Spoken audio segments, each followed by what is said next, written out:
بسم اللہ الرحمن الرحیم۔ دیکھتی آنکھوں اور سنتے کانوں کو M S voice of all channel کی طرف سے محبتوں بھرا السلام علیکم۔ ایک مشہور واقعہ ہے کہ کسی بادشاہ کے دربار میں ایک خاکروب کو پیش ہونے کا موقع ملا تو عجیب بات رونما ہوئی۔ دربار میں داخل ہوتے ہی وہ دھڑام سے فرش پر جا گرا اور بے ہوش ہو گیا۔ اسے ہوش میں لانے کی سر توڑ کوشش کی گئی مگر بے سود۔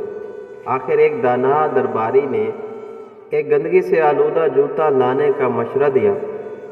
جو جوتا لایا گیا تو دانا نے کہا کہ اس خاکروب کو یہ جوتا سنگھایا جائے۔ بظاہر اس بے سر و پا دکھائی دینے والے حکم پر بادل نخواستہ عمل درآمد کیا گیا تو یہ دیکھ کر درباریوں کی حیرت کی انتہا نہ رہی کہ خاکروب عالم بے ہوشی کو خیر باد کہہ کر عالم ہوش میں آ گیا، یعنی جو کام شاہی حکیم کی اعلیٰ جڑی بوٹیوں سے تیار کردہ قیمتی دوائیں نہ کر سکیں، غلاظت سے بھرا ہوا جوتا وہ کمال دکھا گیا۔ سب لوگ دانا درباری سے پوچھنے لگے کہ یہ کیا ماجرا ہے۔ تب اس نے جو حکمت بتائی وہ تاریخ میں سنہرے حروف سے لکھ دی گئی۔ دانا نے کہا کہ اس خاکروب کی عمر گندگی اور غلاظت کی رفاقت میں بسر ہوئی اور اب یکا یک اسے شاہی دربار کی نفیس خوشبوؤں میں دھکیل دیا گیا جس کی اس کو عادت نہیں تھی۔ چونکہ اس کی طبیعت میں اس نفاست کو قبول کرنے کی صلاحیت ہی نہ تھی تو یہ برداشت نہ کر سکا اور اپنے حواس کھو بیٹھا، اور جب اس کو اس کی طبیعت کے موافق ماحول دیا گیا تو فوراً اس کو قبول کرتے ہوئے ہوش میں آ گیا۔